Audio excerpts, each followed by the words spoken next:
decisions, right? Going to them and taking their word at face value and truth. So it's not hard to imagine, just consider the political climate today. There's a political angle that can be leveraged for re-election and a party position on any conflict or foreign policy idea, right? So depending on who is providing the information, it's a very tailored perspective for sure. There's again, like I said, a party affiliated mentality, strategy to it, individual, whatever. So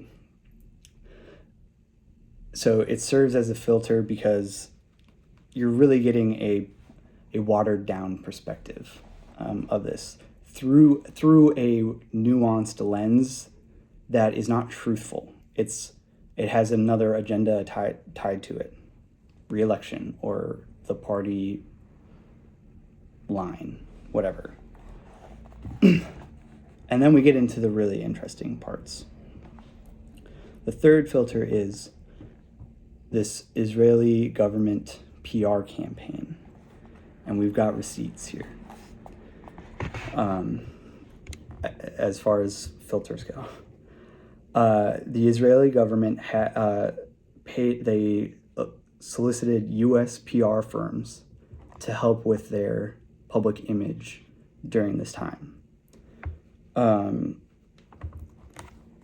again, this begins in, 1983, right? So this PR campaign, some of the names of these PR firms: Ruder, R-U-D-E-R,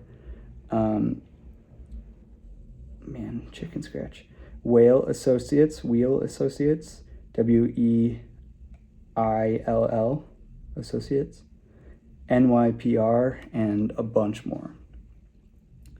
On top of that, there were 9 Israeli consulates strategically located in New York, Chicago, Houston, LA, Miami, Philadelphia, San Francisco, Atlanta, Boston, and DC. So strategically placed in media dense areas in the US. And you have these consulates constantly, every day, communicating with our media, getting fed information from Israel to provide to our media, who is not questioning the information that they're receiving. They're just going with it.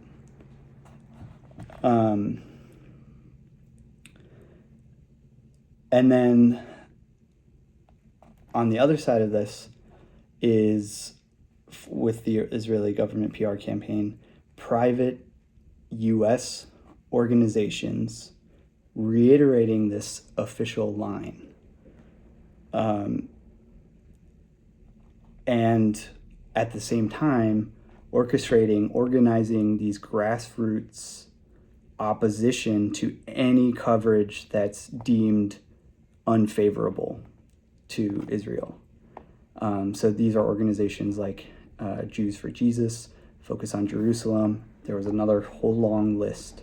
I will note both sides of that, the PR firms and these private U.S. organizations.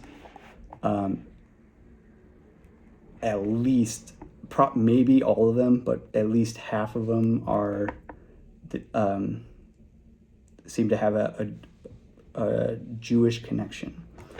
And I'm noting this because, again, underpinning a lot of this comes with this Zionist idea, right? And the idea that Israel can have influence in every country, right? They can use the religion angle to recruit megaphones to echo the official line, right? So that becomes, and the context around that becomes even greater at the end of this, and I want to save it for the end, but just remember, when I get to the end, tie it back to the filters of the propaganda system.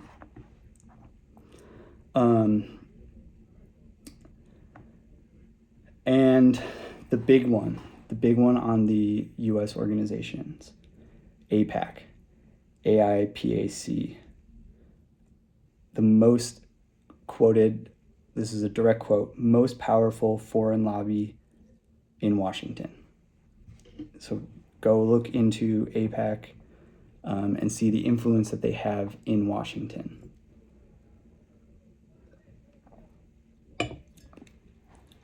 Now, the final filter, watchdog groups. And again, similar to like my perspective on the powerful elites and the propaganda system, right? I guess part of the propaganda system is that it makes you feel weird to believe that this is happening here. The watchdogs groups, right? I like to think of this not in the sense that they were like, we got to sick some, we got to sick the dogs on them. We got to have watchdogs. We got to have eyes everywhere. I don't think that I think more often than not, it's people who genuinely believe that they're right and don't have the full perspective. And then the power that they have just raises it elevates their voice. So in the watchdog group, there's an organization called CAMERA, the Committee for, God, I actually can't believe that this is, how did nobody see this and go, that's kind of weird. The Committee for Accuracy in Middle East Reporting in America. My first thought immediately, if someone approaches you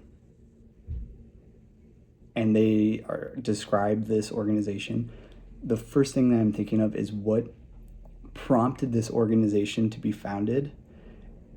This super specific niche movement or organization, such a weird angle that you have to question that.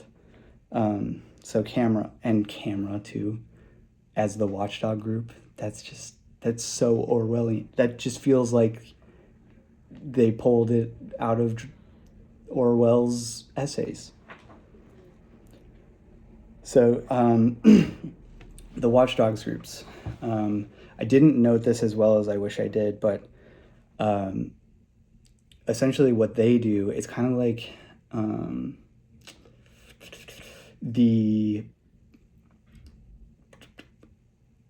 what's it called? Not slander, but the protection, like they are used to check, they provide a check on the media industry. What is that? When you publicly say something false or discrediting about someone, and that's wrong, it'll come back to me randomly at some point. Anyway, so they serve to, they like fact check, they threaten with lawsuits, right? Right, they'll throw the slander, anti-Semitism claims at you. all of that stuff. So anyway, all of these things, these shape the U.S. media coverage, and the opposition to the official line here is rarely makes it through these filters. This is something that we see a lot today. And so one thing if there's one thing there's the obvious, really main important thing about all of this, but a secondary thing is understand this and use the process of abstraction to understand how this is applied in a lot of different issues. Think about how many times we have such for one, a polarized perspective, one or the other. But more importantly, on any given news network, only one perspective is allowed to exist. And that one perspective is the official line. And so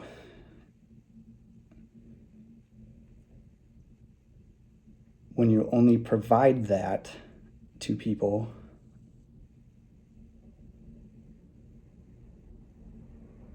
and you are their source of information, you are what is supposed to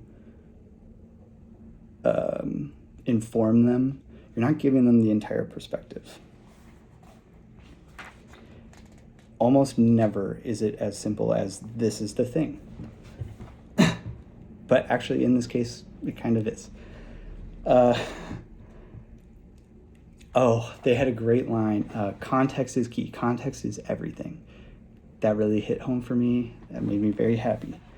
The context that's often missing in this reporting is that the Palestinian uprising is a revolt against the 34-year-long, at the time of the documentary, now 60 years, occupation of Palestine by the Israeli military occupation.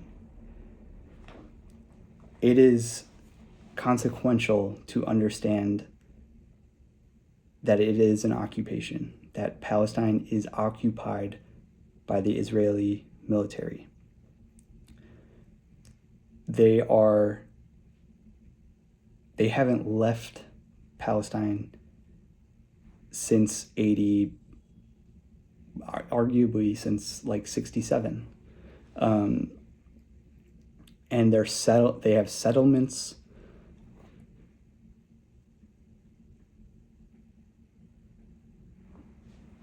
One second.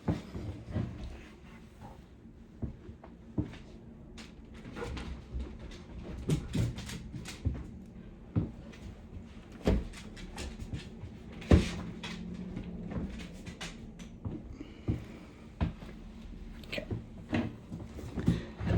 So,